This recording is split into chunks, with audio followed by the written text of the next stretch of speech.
دنیا کا کوئی پانی نہیں بجھا سکتا، لیکن گنہگاروں کے آنسو جو اللہ کے خوف سے نکلتے ہیں وہ بھی جہنم کی آگ کو بجھا دیتے ہیں۔ ذوالنون مصری نماز پڑھ رہے تھے، قرآن کی تلاوت کر رہے تھے، رقاصہ نچنیاں ہمک ہمک کر کے رو رہی تھی، آنسو آ رہے تھے۔ ذوالنون نے اللہ اکبر کہا، رکوع میں سر رکھ دیا، رکوع سے اٹھے اور پیشانی زمین پہ رکھ دی۔ لڑکی نے بھی حضرت ذوالنون کی نقل میں سر سجدے میں رکھ دیا۔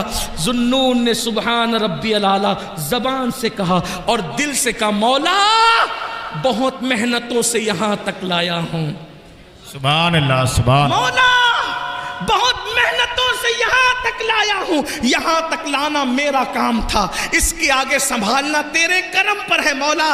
اگر تیرے کرم نے سہارا نہیں دیا تو دنیا کی کوئی طاقت اس کو دوسرا سجدہ نہیں کروا سکتی۔ دنیا نے دیکھا، ذوالنون نے جب سجدے سے سر اٹھایا تو نماز پوری کی تو وہ لڑکی تھی نہیں، وہ غائب تھی۔ اب وہ لڑکی کو ڈھونڈا گیا، نہیں ملی، نچنیاں کہاں گئی، رقاصہ کہاں گئی، نچنیاں کہاں گئی، رقاصہ کہاں گئی، نہیں ملی نہیں ملی نہیں ملی نہیں ملی۔ ایک دن وہ لڑکی، وہ رقاصہ قصہ پارینہ بن گئی، ماضی کا بھولا ہوا قصہ بن گئی۔ اچانک ذوالنون مصری ایک وقت رات کے آخری پہر میں نماز تہجد کے بعد مصروف ذکر اذکار تھے، ایسے میں حضرت سیدنا ذوالنون مصری کو غیب سے آواز آتی ہے، ذوالنون ذوالنون، میرے یار، میرے دوست، میرے ولیہ کا انتقال ہو گیا ہے، جاؤ اس کے جنازے میں شرکت کرو، اسے کاندھا دو، اسے کفن سونپو، اسے قبر میں لٹاؤ۔ ذوالنون مصری آنکھ کھلی، گئے، کیا دیکھا؟ حضرت ذوالنون نے جیسے ہی کپڑا ہٹایا، جیسے ہی کپڑا ہٹایا پیروں کے نیچے سے زمین کھسک گئی، کوئی اور نہیں تھا، وہی وہ رقاصہ اور نچنیاں تھی۔ چند دنوں پہلے حضرت ذوالنون نے جس کو سجدہ کروایا تھا، ایک سجدہ، وہی رقاصہ، وہی نچنیاں تھی جس کا لاشا پڑا ہوا تھا۔ چہرے پر حضرت ذوالنون نے جب وہ کپڑا ڈال دیا، یہ تو عورت ہے، یہ وہی عورت ہے جس کو میں نے پہلا سجدہ کرایا تھا، لیکن عورت ہے، نہلانے کے لیے عورتیں چاہیے، کفن پہنانے کے لیے عورتیں چاہیے۔ حضرت ذوالنون شہر میں واپس آئے اور واپس آنے کے بعد حضرت ذوالنون نے چند عورتوں کو ساتھ لیا، مردوں کو ساتھ لیا اور خواتین سے کہا چلو کسی ولیہ کو غسل دینا ہے، کفن پہنانا ہے۔ جب گئے، جب سارا مجمع وہاں پہنچا تو وہاں کچھ نہیں تھا، کوئی نہیں تھا۔ حضرت ذوالنون پریشان تھے، یا اللہ وہ لاشا کہاں چلا گیا، وہ لاشا کہاں چلا گیا؟ تو ایک نور کا خط لکھا ہوا دیکھا، ذوالنون جو ہمارے ہو جاتے ہیں ہم کسی اور کے کفن دفن کا محتاج بھی نہیں رکھتے، وہ انتظام ہم خود ہی کر لیا کرتے ہیں۔ حضرت ذوالنون نے سوچا، یا اللہ میں نے پہلا سجدہ کرایا تھا، اتنی مقبول کیسے ہو گئی؟ گئے تفکرات میں تھے، سوچ میں تھے، سوچ و فکر میں ڈوبے ہوئے تھے، سوچ و فکر میں ڈوبے ہوئے تھے، نیند نہیں آ رہی تھی۔ اچانک آنکھ لگی تو کیا دیکھا؟ وہی لڑکی ہے جو جنتی لباس پہن کر جنت کے باغوں میں ٹہل رہی ہے۔ وہ کامیاب ہو گئی، وہ کامیاب ہو گئی، وہ کامیاب ہو گئی، وہ جنت کے باغوں میں ٹہل رہی تھی۔ ذوالنون مصری نے کہا، اے لڑکی تو وہی رقاصہ ہے نا جو ہمارے محلے میں ناچتی تھی، رقص کرتی تھی، ناچتی تھی، یہ بتا یہ مرتبہ تجھے کیسے مل گیا؟ تو اس لڑکی نے کہا، ذوالنون ایک سجدہ جو میں نے تمہارے ساتھ خلوص دل سے کیا تھا، اس سجدے سے سر اٹھانے سے پہلے اللہ نے مجھے مقام ولایت عطا کر دیا تھا، مجھے ولایت کا منصب عطا کر دیا تھا۔ یہ ایک سجدہ جسے تو گرا سمجھتا ہے، یہ ایک سجدہ جسے تو گرا سمجھتا ہے، ہزار سجدوں سے دیتا ہے آدمی کو نجات۔ وہ سجدہ جس سے روئے زمین کانپ جاتی تھی، وہ سجدہ جسے روئے زمین کانپ جاتی تھی، اسی کو آج ترستے ہیں منبر و محراب۔ آؤ سجدوں کے قریب آؤ، دنیا تمہاری ہے، آخرت تمہاری ہے، شرق غرب تمہارے ہیں، عزت و وقار تمہارا ہے، دولت و عزت تمہاری ہے، سیاست و سماج تمہارا ہے۔ تم اللہ کے ہو جاؤ، من کانا للہ